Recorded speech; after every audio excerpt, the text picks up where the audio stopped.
Thinking quickly, One Eye suddenly invented an excuse, claiming that Levi and Jasper were actually his illegitimate sons, emphasizing that the bond between a father and his children was something that could never be severed.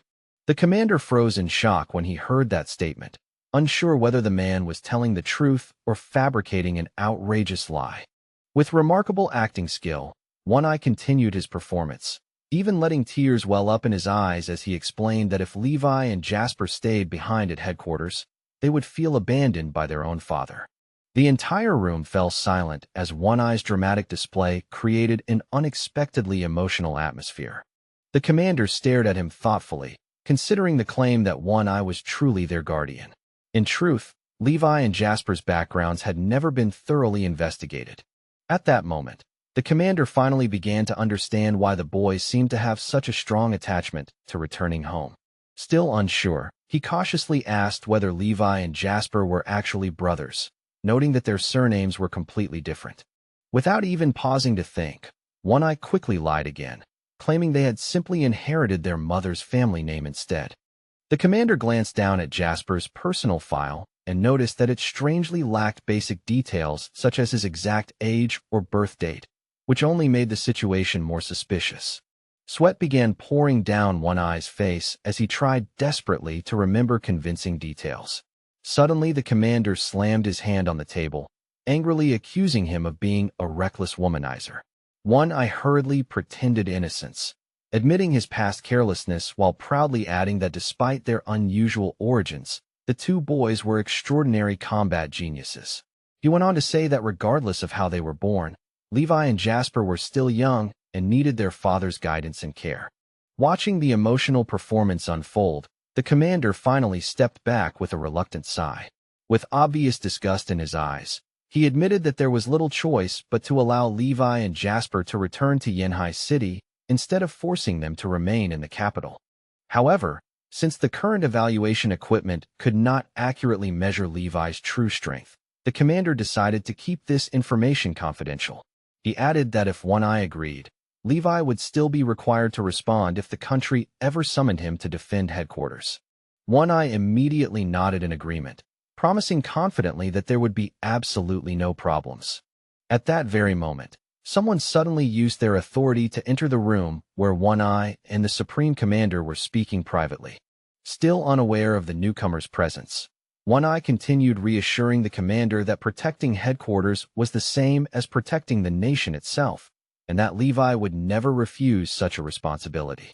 Without realizing someone else had already entered, One Eye kept talking and repeated that Levi and Jasper were his illegitimate sons, even asking the commander to keep that information strictly confidential.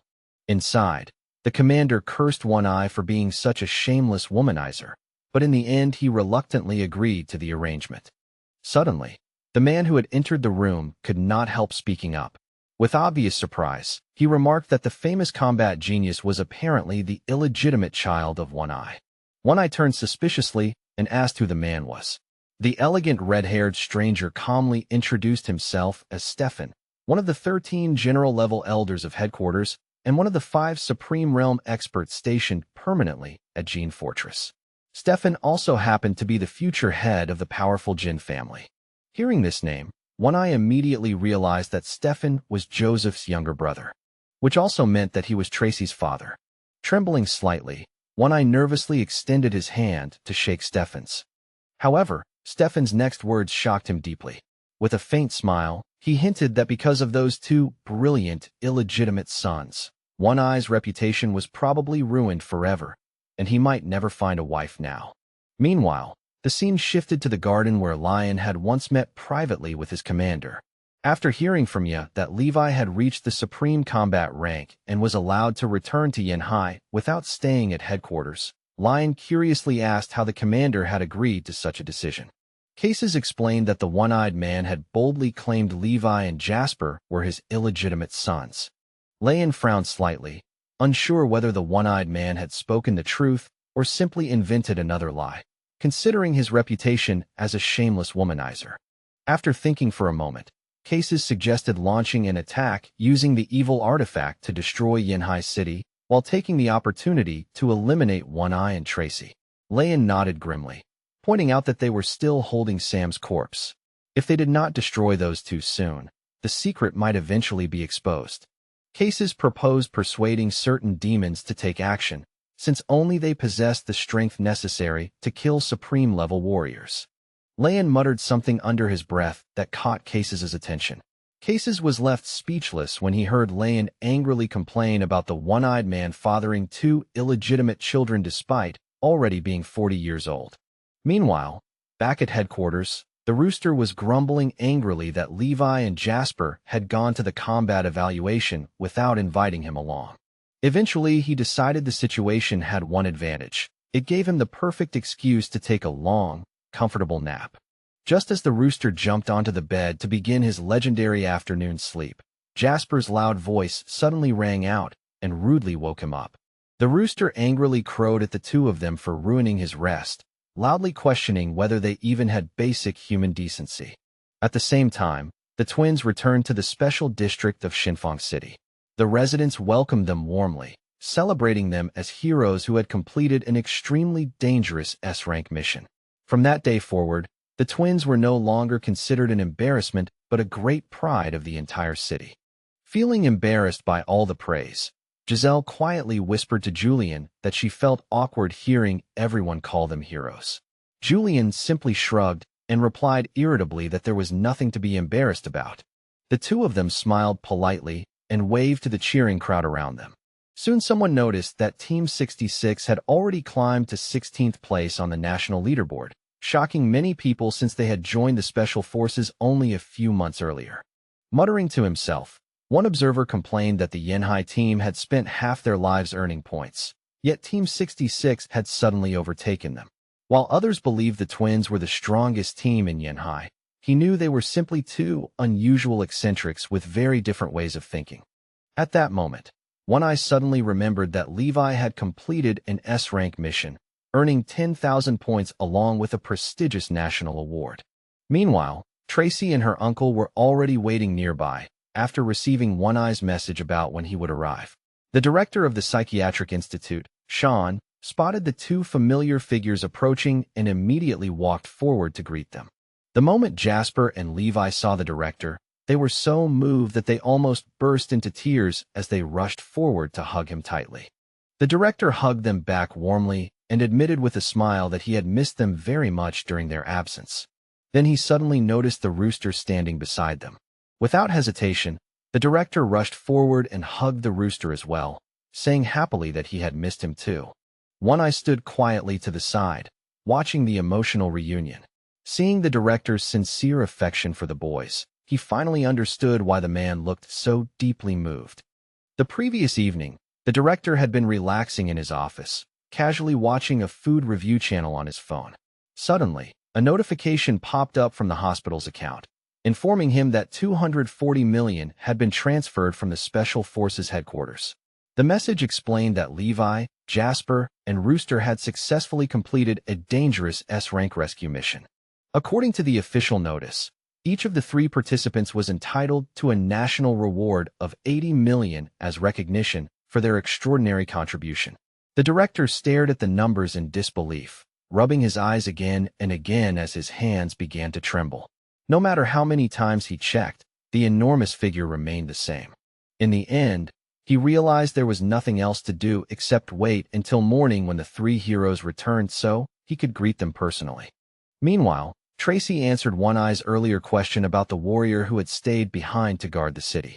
She explained that after hearing the news that One Eye and Team 666 had safely returned to Yanhai City, the man had also boarded a plane and gone back to the security headquarters. One Eye narrowed his eye suspiciously and asked Tracy how she had managed to track him down so quickly. Tracy calmly replied that she never believed he was the traitor, since from the moment he arrived he had never left the area nor attempted to examine the corpse traces that were still hidden in his room. Leaning slightly closer, One Eye lowered his voice and quietly asked Tracy which of the four national-level experts stationed at headquarters, aside from the two of them, seemed the most suspicious in her opinion. Just as their secret conversation was about to continue, Joseph suddenly appeared nearby, interrupting them before another word could be spoken. He frowned and immediately told One Eye to keep a proper distance from his niece. Once the younger uncle stepped between them, Tracy quickly changed the subject and loudly suggested that she should continue examining Sam's corpse and report any new discoveries immediately. After that, the woman asked what they planned to do with Levi and Jasper now that everything had settled down. Joseph decided there was no urgent need to involve them any further for the moment. Instead, he suggested that they simply follow Sean back to the psychiatric hospital and get some proper rest. Sean then escorted Levi, Jasper, and Rooster back to the mental hospital. All the hospital staff had been instructed in advance to cooperate fully, and the director had already paid them generously for their assistance. At first, the staff lined up outside to welcome Levi and Jasper back warmly. However, after only 3 days, many of them secretly began wishing those troublesome patients had never returned. After arriving back at the hospital, Jasper cheerfully went around offering medical treatment to the other patients, acting as if he were the resident doctor. Meanwhile, on his very first day back, Levi secretly took a vegetable knife from the kitchen and began demonstrating his supposed resistance to pain in front of the other patients. The director simply sighed and treated it as a minor issue, knowing the two boys had always enjoyed strange and dangerous games since childhood. On the second day, Jasper borrowed the gardener's electric saw and enthusiastically suggested using it as part of Levi's muscle training routine. When the frightened gardener ran to complain, the director calmly reassured him that everything was under control. By the third day, Jasper was still diligently practicing his acupuncture techniques, while Levi continued testing his strength by punching the trees in the courtyard. Finally, the director reached the limit of his patience. Watching the chaos unfold, he worried that if this continued much longer, even 2 billion would not be enough to cover the damage they might cause. Glancing up at the rooster peacefully sleeping on a tree branch, the director quietly praised him in his heart for being the only well-behaved one among them. The rooster seemed to notice the director staring at him and shot him a disapproving look, as if annoyed by the attention. If not for those 2 troublemakers nearby, he might have chased the old man away already. At that moment, a young man and his assistant entered the hospital grounds. It was Christian accompanied by his personal aide.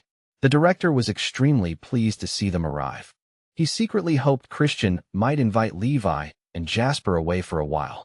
Christian noticed that the two were still wearing warrior uniforms, though he did not think much about it. Instead, he casually suggested taking them out of the city to enjoy some fresh air and have a relaxing outing.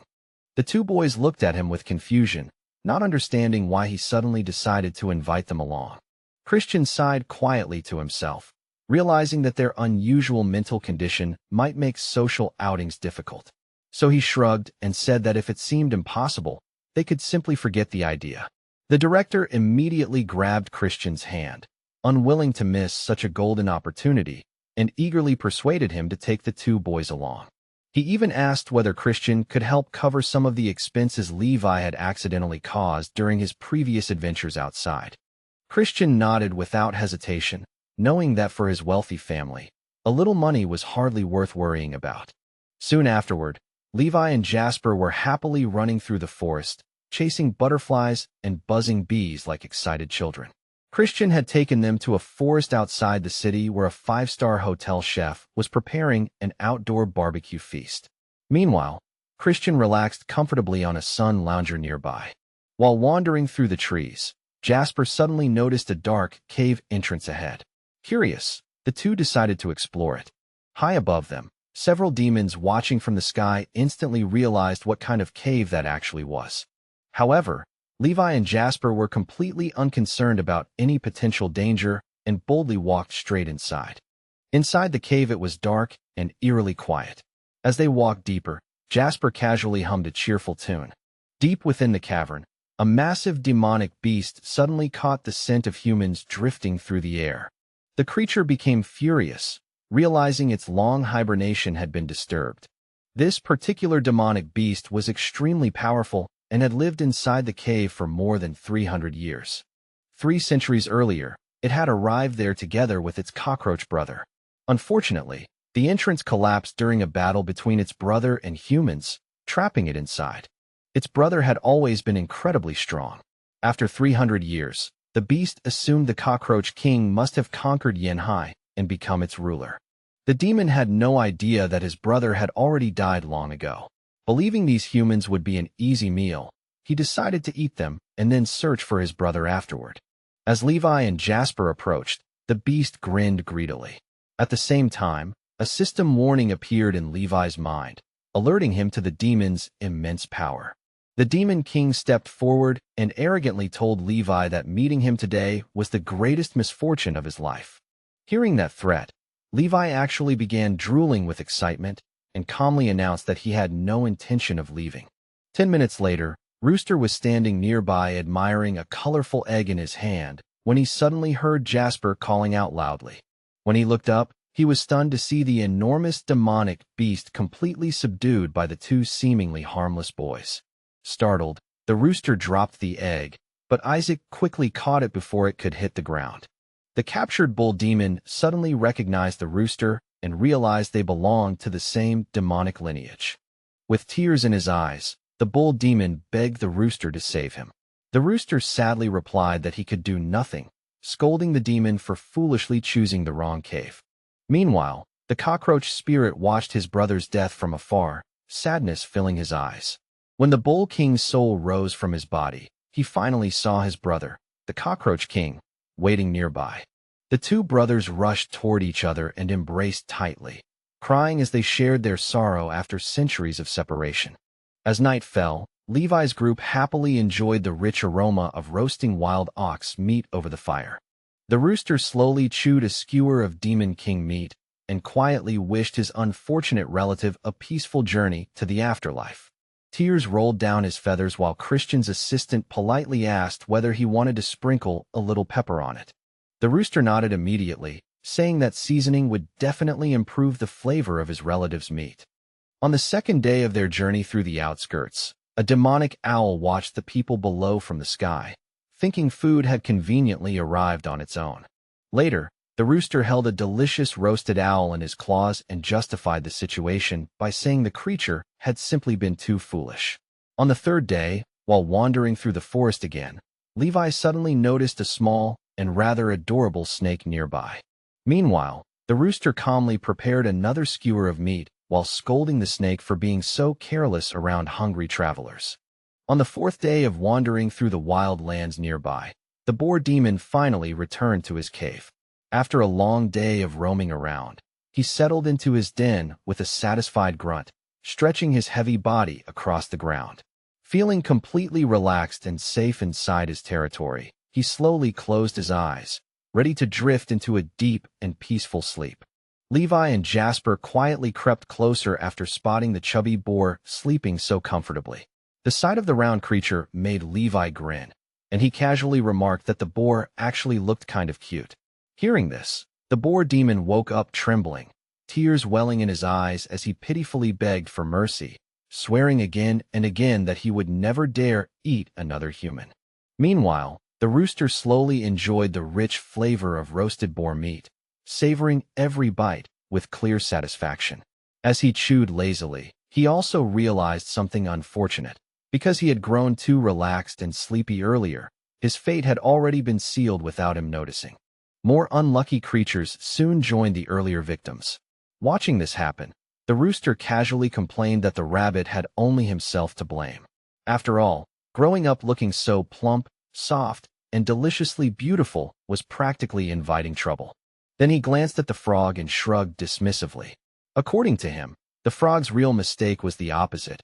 It had simply grown up far too ugly, making it impossible for anyone to feel sorry for it. As for the salmon, the rooster sighed as if explaining something obvious. The poor fish had only one real crime in this world. It just happened to have incredibly tasty meat. Another quiet night passed, and by the next evening the rooster had already finished devouring the demonic creatures that once lived around the outskirts of the region, leaving almost nothing behind. As it turned out, those meals were not wasted. After consuming so many powerful beings, he had successfully evolved into a continental-ranked demon. Not only had his strength increased dramatically, but he had also inherited many of the special abilities belonging to the creatures he had devoured. When the Cockroach Demon King and the Rooster Demon King witnessed this unbelievable scene, they were so shocked and furious that their faces twisted in disbelief. The sight of the rooster's overwhelming transformation was so overwhelming that both of them fainted on the spot. Not long after all of this chaos, everyone finally returned back to the city, as if nothing unusual had happened. Christian, who had been eating nothing but wild game for days, had clearly grown tired of it. With a friendly smile, he invited Levi to join him for a proper dinner before they eventually headed home. The group soon walked into a restaurant that looked noticeably more expensive than the usual places they visited. The decorations were elegant, and the atmosphere gave the impression that only wealthy customers normally ate there. While they were sitting down, Levi suddenly told Jasper that he had just spotted someone familiar. It was that same kind-hearted girl they had met before, Sophia. After watching carefully for a moment, they realized what was happening. Sophia had come to the restaurant hoping to get a job, but unfortunately the manager had already rejected her request. Just as she was about to leave the restaurant with a disappointed expression, Levi and Jasper quickly called out to her from behind. Hearing her name, the girl turned around in surprise. When she recognized her two old friends standing there, her eyes widened with genuine shock. Jasper cheerfully introduced her to Christian, explaining that this girl was actually their friend. He even mentioned how she had once kindly treated them to an incredibly delicious meal. Sophia admitted a little shyly that she still hadn't been able to find a job yet. Even so, she forced a small smile and said she didn't want to worry too much about it. After hearing her situation, Christian immediately offered a solution. He mentioned that his house still needed someone to help with cleaning and asked if she might be interested in giving it a try. Sophia stood there in disbelief for a moment. She simply couldn't believe that such unexpected good fortune had suddenly fallen into her life. When she heard about the generous salary and the benefits that came with the job, the blonde girl became visibly excited and quickly accepted Christian's offer without hesitation. Christian's assistant then politely asked her to leave her phone number so they could contact her later and discuss the details more clearly. Overwhelmed with gratitude, the blonde girl bowed deeply to Christian. She repeatedly thanked him and promised sincerely that she would work very hard. However, Levi watched this entire exchange with a puzzled look on his face. For some reason, he simply couldn't understand why the girl seemed so unbelievably happy. Meanwhile, while the two troublemakers continued causing chaos somewhere else, Deputy Director Lee at the hospital was actually in a very good mood. Since Levi and Jasper had not appeared for quite a while, the hospital environment had become peaceful and pleasant. At one point, he even let out a quiet sigh of relief.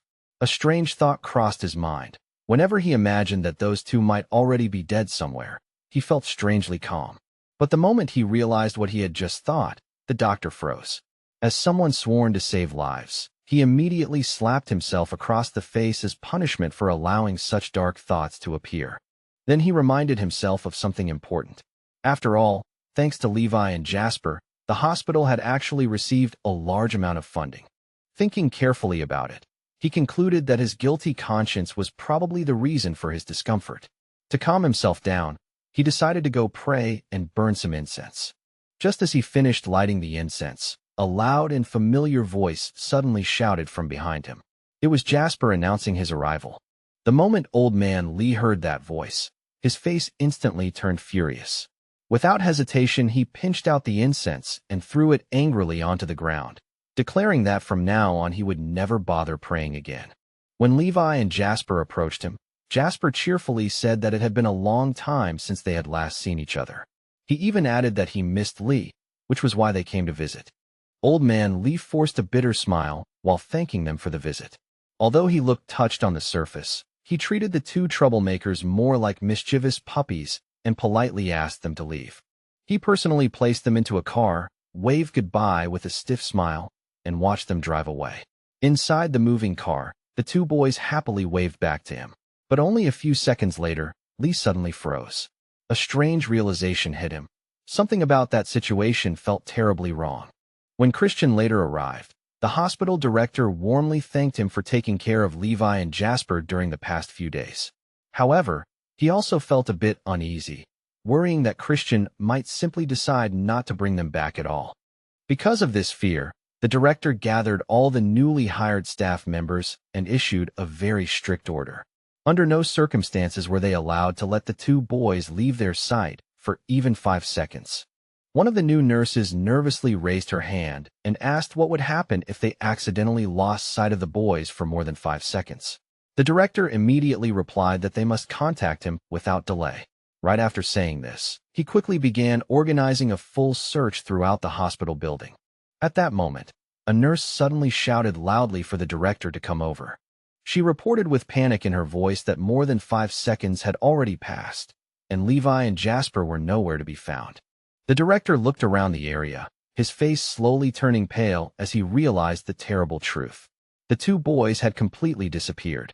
Immediately, he shouted for everyone in the hospital to gather and organize a search team to find them as quickly as possible. At that exact moment, the two boys had already reached the rooftop of the psychiatric hospital, standing near the tall lightning rod installed there. Levi calmly explained that the professor had predicted there would be a thunderstorm today. Because of that, he wanted to use the lightning and thunder as a way to train. Jasper looked doubtful, reminding him that the watch seller had once exposed the professor as a mental patient, meaning his words might not be trustworthy. Levi quickly added another detail. According to the professor, the watch seller himself was also mentally ill and had been selling fake watches the entire time. The two boys stared at each other in confusion, realizing that they had absolutely no idea which person they should actually believe. Jasper suddenly asked what would happen if both of those men were mentally ill. Levi frowned thoughtfully and said that TV programs always warned that mental illness could be dangerous, so maybe it would be safer to stay away from both of them. Just then, a loud clap of thunder exploded across the sky. Levi's eyes widened instantly as he realized that the professor's prediction had actually been correct. Excitedly, he pointed toward the flashing lightning and rolling thunder, eagerly showing Jasper the storm that was beginning to form. Jasper sighed sadly and muttered that from now on he would probably stop buying watches from that suspicious seller. Levi watched the powerful lightning with awe shining in his eyes. He couldn't stop talking about how incredibly strong it looked and insisted that he needed to start training immediately. Jasper nodded in support, saying that once Levi finished cultivating, he would become even more powerful. However, just as Levi stepped closer to the lightning rod, a group of hospital staff suddenly rushed onto the roof, desperately trying to stop the boys from doing anything dangerous. Seeing the staff running toward them, Jasper immediately made up his mind. As Levi's best friend, he believed he could not allow anyone to interrupt Levi's cultivation at such a crucial moment. 3 paramedics hurried toward Levi, but suddenly one of them froze in place. With a trembling hand, she slowly pointed at Jasper, her face filled with fear. Jasper casually waved goodbye to her and began running away from the doctors, heading straight toward the very edge of the rooftop. To the medical workers watching the scene, what they were witnessing felt like a complete nightmare unfolding right before their eyes. One of them screamed loudly for Jasper to stop moving, but in that moment he slipped, lost his balance, and began falling off the edge. Fortunately, a nurse reacted instantly. She lunged forward and grabbed his shoulder just in time, then quickly called 2 nearby colleagues to help pull him back up. The 3 of them struggled together to drag Jasper back to safety. While catching their breath, they complained nervously that once this was over, they would definitely need to ask the principal for a salary raise after dealing with such terrifying situations. A sudden, explosive crash of thunder erupted behind them, so loud and violent that it seemed to shake the air itself. The terrifying sound made the 3 paramedics freeze where they stood, their bodies going rigid as the hair on the backs of their necks prickled with fear. When they slowly turned around and looked into the distance, they spotted Levi standing there completely still. His entire body looked charred and blackened, like something that had just been struck by lightning. From where they stood, they couldn't tell if he was still breathing or if he had already lost his life. One of their co-workers nervously urged them to inform the director right away before anything worse happened. The 2 male paramedics hurriedly patted down their pockets, digging through them in a panic, only to realize with growing embarrassment that both of them had somehow forgotten to bring their phones. Seeing their helpless expressions, the nurse quickly pulled out her own phone. The 2 men leaned closer, anxiously urging her to hurry and make the call, insisting that the director needed to come to the scene immediately to deal with whatever had just happened. But just as the nurse was about to dial, all 3 of them suddenly froze. A terrible realization dawned on their faces at the same time. They had completely forgotten about the fact that they had been holding Jasper's hand when he started falling earlier. Slowly, almost in disbelief, the three paramedics lowered their heads and looked down. Sure enough, Jasper was no longer being held by anyone. He was plummeting through the air, falling freely toward the ground because they had forgotten about him in the chaos. As the wind rushed past his ears, Jasper thought bitterly that this was probably how his life would end. Yet just when everything seemed hopeless and the ground was rushing closer, a massive rooster suddenly appeared out of nowhere, swooping in at the last second to save the boy's life. With perfect timing, Jasper landed safely on the broad, feathered back of the giant bird, gripping tightly as the rooster steadied itself in midair. Watching from above, the three paramedics gasped in disbelief and then burst into relieved shouts. One of them excitedly cried out that the bird had caught him, while the other sighed with overwhelming relief that Jasper hadn't smashed into the ground. The nurse stared down at the large bird with wide eyes and couldn't help admiring how majestic and beautiful it looked. Still, she frowned slightly and muttered that something about the bird felt strangely familiar, as if she had seen it somewhere before. After thinking for a moment, the nurse suddenly remembered and explained that the creature raised in room 666 was the demonic beast the director had introduced earlier. The moment the realization hit her, her face turned pale as if all the blood had drained away. She suddenly recalled how she had once scolded this exact chicken for constantly shaking the tree and making leaves fall everywhere in the yard. Two nurses quickly grabbed the stunned girl by the hands to steady her while they discussed Levi's condition. They wondered whether they should rush him to the hospital, since he looked almost burned to ashes. Strangely, though, someone mentioned that he also smelled oddly appetizing. Unsure what to do, they decided the safest option was to contact the director again and wait for instructions. Meanwhile, the story shifts back to the hospital. Lee had already suspected that something troublesome might happen the moment he decided to send those two men away earlier. As he thought about it more carefully, the man suddenly realized what had seemed so strange about those so-called mentally ill patients he encountered that day. After opening the car door, Lee turned toward Sean and asked him directly why those people had been wearing Special Forces uniforms.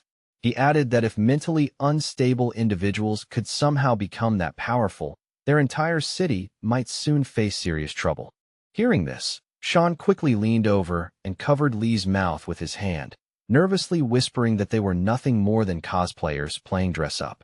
Lee pushed Sean's hand away with an annoyed expression and calmly replied that their hospital had treated plenty of injured Special Forces soldiers before. Because of that, he could easily tell the difference between a real military uniform and a cheap imitation. Trying to calm the situation, Sean awkwardly changed the topic. He casually pointed out that Levi had simply gotten sunburned and joked that Lee had always been overly picky when it came to clothing and appearances. But Lee refused to back down so easily. He continued questioning Sean, pointing out that this wasn't even the first time Levi had been burned like that. With narrowed eyes, he asked why Sean was acting so strangely surprised. Sean turned his face away as if he knew nothing about the paperwork Lee mentioned. He mumbled that he had nothing more to say, but Lee kept pressing him harder, asking whether Sean truly planned to let mentally unstable people secretly work within the Special Forces. Leaning closer, Sean quietly whispered a number, 500,000. Lee immediately refused the offer and reminded Sean about their shared past. Back when Sean was the top student, Lee clearly remembered how passionately Sean had once promised that together they would develop and improve the country's psychiatric field. Grinding his teeth, Sean reluctantly raised the offer to 1 million. Old Lee stood there stunned for a moment, silently calculating the costs of legally registering Levi and Jasper for work. Judging by his thoughtful expression, it almost looked like he was considering squeezing even more money out of Sean. Finally, Lee asked calmly just how much Sean was willing to pay in order for Levi and Jasper to legally work with the Special Forces. This time Sean stopped holding back. He looked Lee straight in the eyes and bluntly asked him how much more money he actually wanted. After hearing that, Lee slowly nodded and settled on the figure of 1 million. He even added that their hospital currently lacked enough funding to perform certain emergency life-saving surgeries. At that exact moment, Lee's phone suddenly rang. On the other end, the deputy director excitedly informed him that their project had just received a sponsorship worth $1 million. Lee ended the call, then turned back toward Sean with a faint smile. He told him that he would handle the payment for Levi and Jasper's legal employment with the Special Forces, adding that it wasn't really about the $1 million. It was about the trust he still had in his best student. Meanwhile, the deputy director felt as though money was slipping through his fingers faster than he could count it. He laughed awkwardly to himself and quickly apologized, explaining that he hadn't meant to say things in that way earlier. After resting for an entire day, Levi finally woke up from surgery. The moment he opened his eyes, a glowing system notification appeared before him, congratulating him for successfully cultivating to S rank. Levi had obtained a new ability called the Thunder Absorption Body. This power doubled the speed at which he could absorb natural energy and even allowed him to open spatial realms. The system asked if he wanted to immediately travel to a new dimension to continue leveling up. When Levi hesitated, the system quietly repeated the question once again. After a brief moment of thought, Levi suddenly spoke up and firmly said that he would not move to the new location for now. Outside in the corridor, a nurse walked along the hallway and noticed something unusual.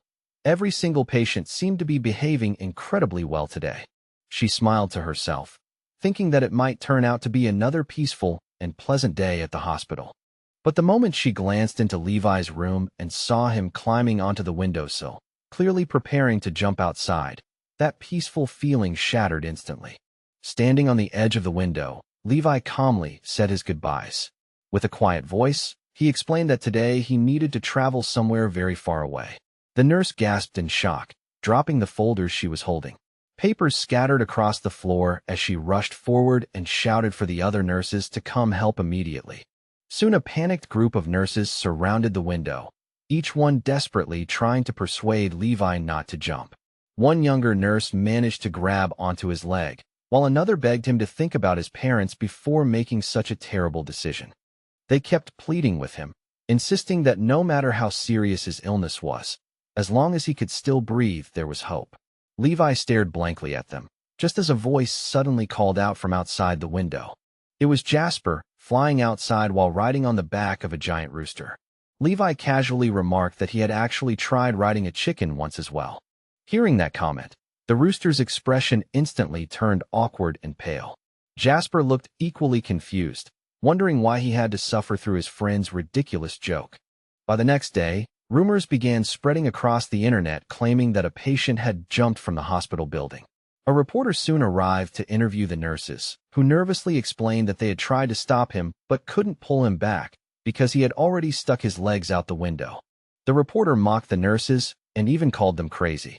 However, after a proper investigation, it turned out that not a single patient had actually jumped. The nurses and orderlies quickly defended themselves, insisting they weren't lying. A patient from their ward had indeed disappeared and had still not returned. That night, Levi had climbed out of the hospital window and jumped down toward the ground below. Seeing this, the rooster immediately dove downward in an attempt to catch Levi before he crashed. Without even thinking about the risk, the rooster flapped its wings harder and flew even higher into the air. Meanwhile, Levi stretched his arms slightly and simply enjoyed the cool, refreshing night air. To him, the feeling was incredibly comfortable, far more pleasant than sitting inside an airplane. At that moment, Isaac crawled out from the rooster's neck locket and handed Jasper a set of clothes so that Levi could change. The main character quickly changed into his warrior uniform, adjusting it neatly. Levi then jokingly suggested that Jasper should also stand up and enjoy the view. Jasper, however, was stunned by the idea and immediately felt that it sounded incredibly dangerous. Jasper nervously said he might fall, but Levi reassured him with a smile, promising that if they did fall, he would grab him and hold on tightly. Hearing that, Jasper relaxed a little and admitted that he trusted Levi. The two young men stretched out their arms and held hands dramatically, just like the famous scene from the movie Titanic. Below them, the dazzling night view of the city appeared like a sea of lights. Jasper looked down in amazement and said the scenery strangely felt familiar to him. He exclaimed that it almost felt like he had flown through the sky like this before. Hearing that nonsense, the rooster grew irritated and complained that these two fools actually thought they had wings like him. Far above them in the sky, a powerful energy wave belonging to a national-ranked demon slowly spread across the clouds. The demon rats nearby also sensed this powerful energy pulse.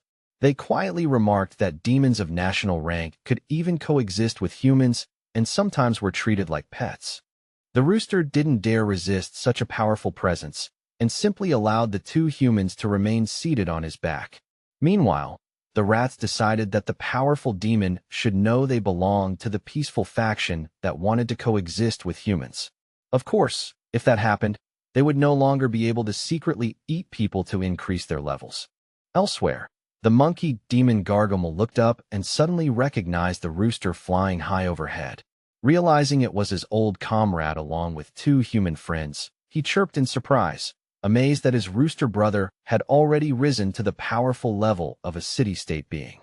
Even though the monkey lived deep underground most of the time, he still knew about the non-aggression agreement that had been made between humans and demonic beasts in the city of Kongshire. That fragile pact had brought the world one small step closer to the peaceful future his mother had always dreamed about. Sadly, outside the safety of the city walls, most evil beasts still followed their old instincts. They hunted humans without hesitation and constantly fought among themselves for territory and strength. Just as the monkey was lost in thought, the kidnapper's brother suddenly reached out and flicked him on the head. The sharp tap snapped him back to reality. With an annoyed tone, the man scolded him for standing there daydreaming and told him to stop being lazy and get back to work immediately. The monkey blinked in confusion, clearly not understanding what was going on around him. Meanwhile, the boy impatiently urged his brother to hurry up and finish whatever task they were doing, complaining that they were wasting too much time standing around. High above the city, Levi was still casually sitting on the giant rooster's back, enjoying the strange but thrilling experience of flying through the night sky as they circled over the glowing lights of the city below. On the streets beneath them, Smudge was walking alongside his owner Elsa when he suddenly noticed the enormous rooster flying overhead. Seeing such a powerful demonic beast moving freely through the sky made him strangely happy.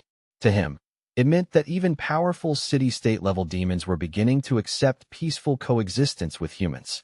He quietly hoped that more demons might one day agree to try living that way too. When Elsa noticed that Smudge had suddenly stopped walking and was looking around cautiously, she asked him what was wrong. Smudge quickly replied that nothing unusual had happened. Then, glancing at the dark sky, he suggested that they should head home soon since it was already getting quite late. After confirming that no one else was around to see, Smudge's body suddenly began to grow. In a moment, he transformed into a towering giant so that he could easily carry his owner all the way home. Elsa quickly climbed up onto Smudge's broad back with a practiced movement. As she settled in comfortably, she admired the special collar around his neck. It was an advanced form of a demon leash that could expand in size, control his movements if necessary, and even track his location. The girl gently buried her fingers in Smudge's thick fur, clearly enjoying how soft and warm it felt. Smudge, sensing that his mistress was tired, hurried toward home with long, steady strides so she could rest sooner. That same night, Sean lay awake in his room, unable to sleep at all. Besides the $1 million he had already handed over to Director Lee, Levi's medical treatment had also cost him tens of thousands more. With a tired sigh, Sean stared at the ceiling and wondered when Levi would finally recover this time. Lately, it honestly felt like treating Levi was just draining valuable medical resources and manpower. While he was still lost in these frustrating thoughts, a strange shadow suddenly appeared outside the window. The silhouette clearly looked like the shape of a giant rooster. When Sean walked closer and realized that two of his patients were standing outside the window, he nearly dropped the cup of tea in his hand.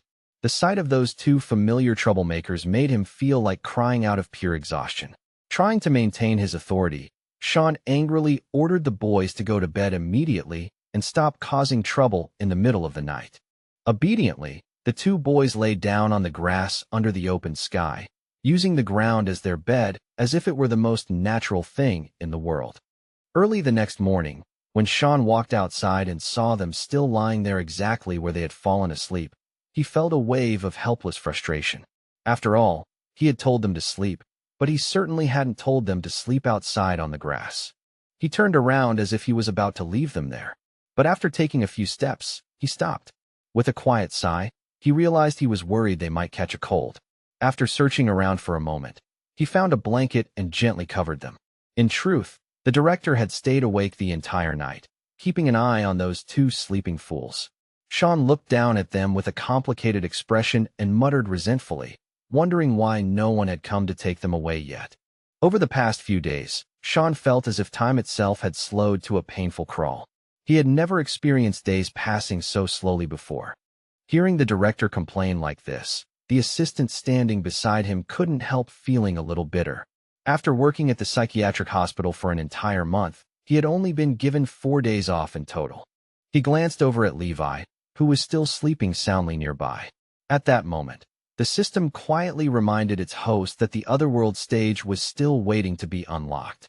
Today was the final deadline to complete the quest connected to that stage, which promised extremely valuable cultivation resources. Watching Levi sleep so peacefully without any urgency made the system feel strangely exhausted. Then suddenly, a new idea appeared. Perhaps it could lure Jasper into entering the Otherworld stage, just as its earlier predictions had suggested.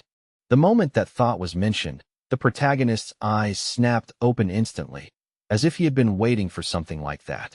Levi immediately sat up with renewed energy and said he was willing to try. However, the system warned him carefully that it could only bind Jasper as a host if he failed to pass through the connection to the other world. Levi reached over and shook Jasper awake before explaining the system's strange proposal to him. Jasper was still half asleep, rubbing his eyes while Levi described the plan about entering another world. Even so, he didn't hesitate for long. With a lazy smile, Jasper agreed immediately, saying that he was ready to face any crazy adventure as long as Levi was going with him. The two boys sat beneath a large tree. Levi told Jasper that for this to work, they needed to hold hands tightly and close their eyes together. Soon after, the system's calm voice echoed in their minds, announcing that the Otherworld scene had begun changing and that the carrier had started entering the new realm. The system further explained that their current world would temporarily enter a frozen state. As those words faded, both boys slowly closed their eyes. The only way to escape that frozen state would be to complete a mission in the Otherworld. Their task would be to help Levi, the descendant of the god of war, restore the strength and honor of his family within the city of Manching. The system warned that since this was the first time it had tried to establish contact with this foreign world, unusual situations might occur, so they needed to remain patient. Yet surprisingly, the connection formed almost instantly, and Levi and Jasper slowly began drifting into the new Otherworld scene. Not only Jasper, but even the rooster he was holding in his arms was pulled into the strange illusion of the other world along with them. At that moment, the story shifted to the headquarters of the Mangxing City Martial Arts Association. A violent group suddenly stormed into the headquarters building. Without mercy, they shoved the estate's elderly butler aside and sent him crashing into the living room. The man slammed heavily onto the floor with a painful thud. His body was already covered with wounds, and blood stained his clothes. Gritting his teeth through the pain, the injured butler shouted desperately for the master to quickly order the lady to take the young master and escape while there was still time. The intruders sneered coldly and threatened to slaughter everyone present if they refused to hand over the scroll. They declared arrogantly that today would be the day the entire Lin family was wiped out. Ever since the death of Lin Shu, the Lin family had lost its position as the main fighting force within the city. The attackers mocked them openly, saying it was pointless for the Lin family to keep such valuable treasures anymore. They demanded the scroll be handed over immediately and sarcastically asked whether they planned to leave it to the last remaining member of the Lin clan. They pointed directly at Levi, the final heir of the Lin clan, who was rolling around on the ground like a madman and laughing loudly. His mother rushed toward him in panic, desperately screaming for him to run away. Hearing his mother's desperate voice telling him to stand up and escape quickly, Levi simply shook his head. Lying lazily on the ground, he refused to move and calmly declared that today he was nothing more than a dead dog. Seeing her son acting so foolishly in such a dangerous moment left Levi's mother completely helpless. Tears streamed down her face as fear and despair filled her heart. Suddenly, the old master spoke in a deep voice. Turning to the wounded butler Arthur, he asked calmly whether he was willing to stand beside him and fight in this final battle. Despite the blood dripping from his wounds, Arthur raised his voice with fierce determination. He declared that even if his flesh rotted away and his bones shattered, he would still fight alongside the old master until his final breath. The old master slammed his staff firmly into the ground. A powerful aura burst from his body, causing his clothes to flutter wildly even though there was no wind. With unwavering pride, he declared that the spatial scroll was the sacred inheritance of the Lin family. It had been passed down through generations, and even if he died today, he would never allow those shameless thieves to take it. The leader of the attackers narrowed his eyes, and a murderous light flashed within them. He muttered coldly that the old fool was truly stubborn beyond reason. One of his subordinates quietly warned him that the old man Yusef was once a powerful combat expert.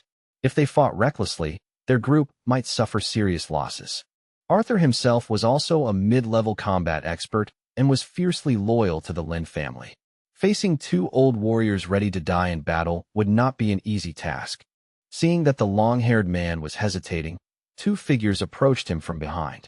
One of them, a woman named Carla, impatiently asked what he was afraid of.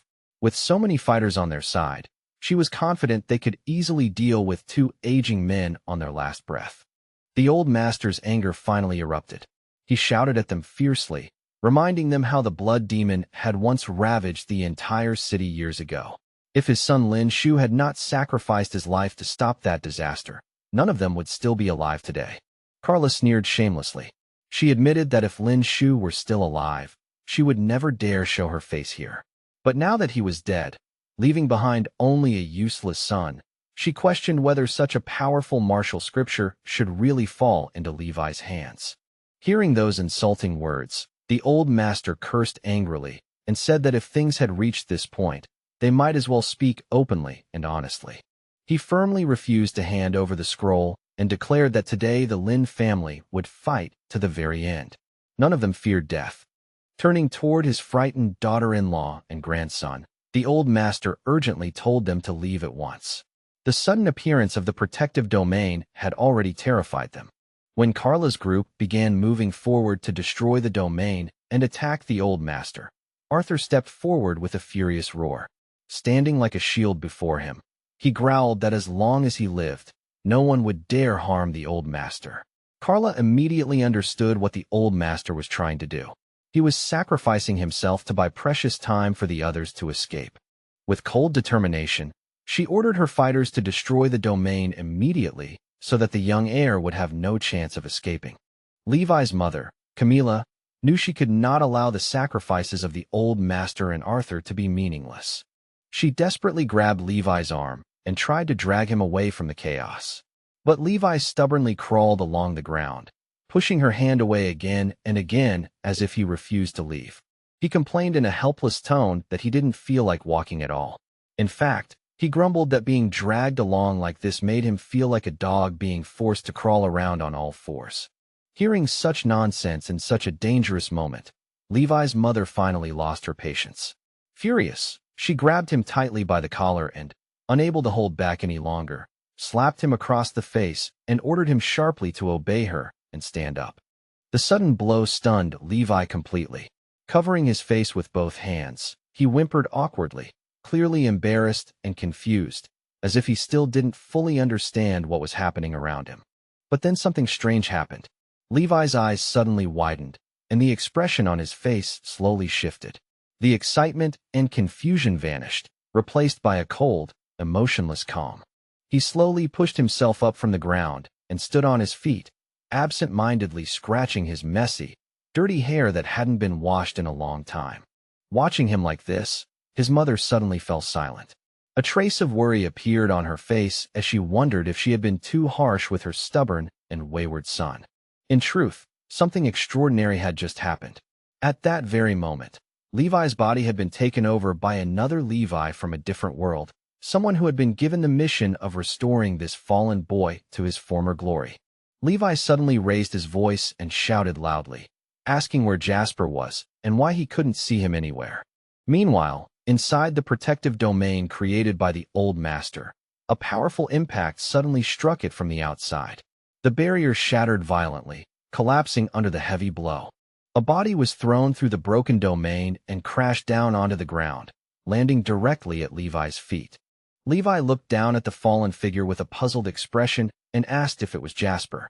Ignoring the question, Yusef urgently shouted at him to stop standing there and run away immediately. Levi calmly replied that the old master was clearly badly injured.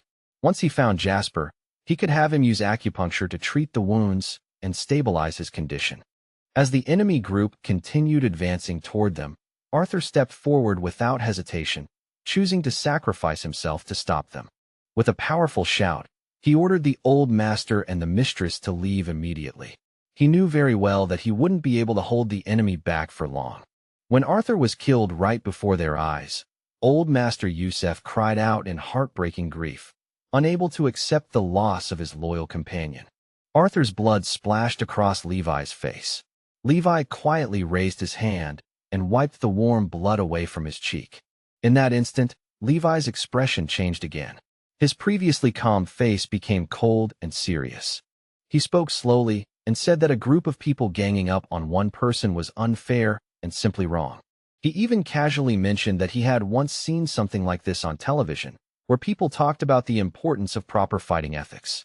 The attackers stared at Levi with cold, mocking expressions, clearly amused by his strange words. Carla couldn't help laughing out loud. She openly mocked Levi, calling him a fool who had clearly lost his mind. Levi shrugged casually and said they could beat him up if they wanted. It didn't matter to him because the pain would only help his cultivation grow stronger. The group's leader burst out laughing at such ridiculous confidence. Then he suddenly rushed forward, shouting that if he didn't obtain the scroll today, he would destroy the entire family. Seeing the enemy rushing toward Levi, both his mother and the old master screamed in horror. The attacker grabbed Levi roughly and lifted him up from the ground, clearly intending to crush his throat and kill him instantly. But suddenly, the man's expression changed to panic. He quickly released Levi when he heard a disturbing sound, the loud cracking of bones. The surrounding group stared in confusion and asked what had happened to his hand. Only then did they notice that his hand had been completely twisted and crushed. In fact, every single one of the 5 fingers on his hand had been broken. The people behind him exchanged shocked looks. They knew the man was a real martial arts expert, which made them wonder if Levi had been pretending to be stupid the entire time. Seeing the hesitation spreading among her companions, Carla quickly reassured them. Even if Levi had been acting all along, they still had to kill him to obtain the scroll. The injured man drew his sword and charged toward Levi again, determined to finish him. He slashed directly at Levi's shoulder, but the moment the blade struck, the sword shattered into fragments, leaving the attacker frozen in disbelief. Levi calmly told him that he didn't need anyone's help to cultivate anymore. At that exact moment, Levi seemed briefly distracted. Carla seized the opportunity and attacked him from behind with a powerful palm strike. Levi didn't even move. He simply stood there and received the woman's attack head-on without flinching. Carla's expression instantly turned pale with shock. Levi had somehow redirected the force of her attack, leaving her own arm twisted and injured instead. She screamed angrily, accusing Levi of pretending to be an idiot all this time just to deceive them. When Levi slowly turned his head and looked directly at Carla, the people behind her suddenly turned pale with fear. They couldn't understand how he had defeated Lady Carla without even launching a real attack. Some of them began to suspect that Levi had been tricking everyone from the very beginning. Realizing the situation was turning against them, the group decided to use their final desperate method against Levi. All of them rushed forward at the same time, hoping that overwhelming him with numbers would finally crush him. Watching this terrifying scene, Yusef and Camila cried out in fear, certain that their boy was about to die. But when the dust settled, Levi was still standing there unharmed. Meanwhile, the entire group of attackers had been violently thrown back, their bodies badly injured. One of the survivors muttered in disbelief that in the martial arts world, everyone believed Levi was nothing more than a fool. But in reality, old Master Yusef had carefully planned everything. He had deliberately hidden his grandson's true abilities from the world. Levi glanced back at the fallen attackers and quietly realized that all of them were already dead. With a calm voice, he thanked them, saying that no one except Jasper had ever helped him cultivate with such dedication before. He even added that they were truly great people for helping him grow stronger. Then Levi turned around and saw Arthur lying there on the brink of death. Arthur was trying weakly to speak to old Master Yusef. Only now did he realize that Levi had been pretending all along, and despite serving beside him for many years, he had never noticed the truth.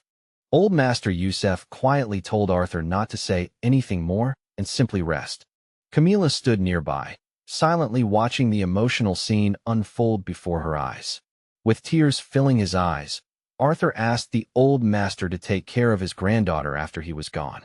Yusef shouted in disbelief, refusing to accept that Arthur was truly dying.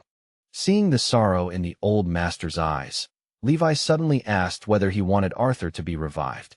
Shocked, Yusef quickly asked if such a thing was even possible. Levi replied that the voice in his head told him it could be done, but they would need a special medicine. At that moment, the system informed Levi that the store function had been unlocked and asked if he was willing to spend 2% of his accumulated energy to purchase the required item. Although Old Master Yusef didn't completely trust the mysterious medicine Levi handed him, he decided there was nothing to lose. Arthur was already dying anyway. The moment the liquid touched Arthur's lips, something unbelievable happened. Arthur suddenly roared loudly, jumped up, and asked where the enemies were, claiming he could easily defeat 10 of them at once. Yusef stood there in total shock. The medicine Levi had given them had turned out to be nothing less than a miraculous divine pill capable of reviving the dead. Meanwhile, the story shifted to a large mansion where the giant rooster had somehow ended up wandering. Somewhere within this strange and unfamiliar kingdom, the rooster stood quietly while countless confusing questions filled its mind. It had no idea how it had ended up in such a bizarre place. He stood there in confusion, wondering where exactly he had ended up. His mind raced with questions. How had he arrived here? And could this possibly be the mysterious kingdom those two strange villains had mentioned before?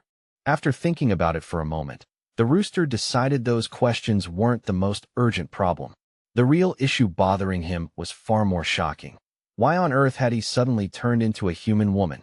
The rooster could hardly believe such an absurd transformation had really happened. He was still trying to process the situation when the door was suddenly kicked open with a loud bang. A stranger stepped inside and asked suspiciously if this girl was really the same person they were looking for. The woman beside him nodded and calmly confirmed that it was indeed her. Before the rooster could even finish gathering his thoughts, a man named Hans suddenly rushed toward him at an alarming speed. Hans lunged forward without hesitation.